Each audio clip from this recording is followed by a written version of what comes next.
Hi guys, it's Britt Bingold from Professional Growth and Development, and in this segment we're talking about the practice it portion of the acrostic summarization strategy. And so my daughter's in first grade, so she's doing remote learning as well, and she has a piece called Amazing Animals that she has to read this week. And so what I did is I took the piece, I printed it out so that there was two a page to save paper, but also so that I could chunk it for her so she could have small bits at a time.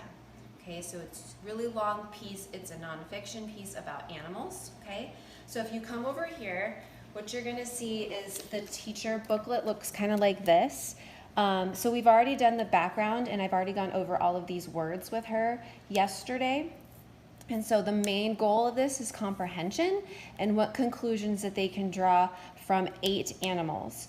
So when you do an acrostic strategy, you have to have the amount of letters in the acrostic has to match the amount of chunks you have. So unfortunately, the word animal or animals is not enough letters for 8 animals, okay? So I have to come up with a different way to have her summarize the learning of each chunk of each animal, and it looks like there's a polar bear, a dolphin, and she's going to take away something from each animal in her summary. So what we did instead is I'm going to have her use the word conclude, because that is the point of the lesson, is for her to draw conclusions about each animal. So if you just have a piece of paper at home, okay, have your students just on a piece of paper to get them away from the screen. The parent or family member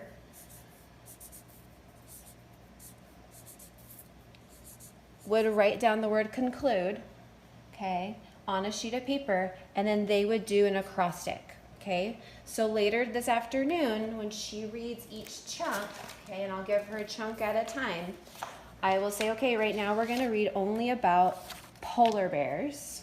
Okay, can you choose, like read your polar bears, and then you're going to go ahead and choose one of these letters to write a 1-sentence summary about something that you can conclude about polar bears.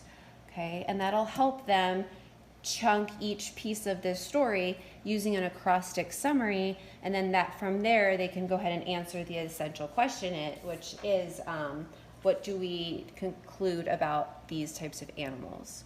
So that's just the setup from the parent perspective, and then I'll show you what it looks like when I use it with my daughter. Okay, thanks.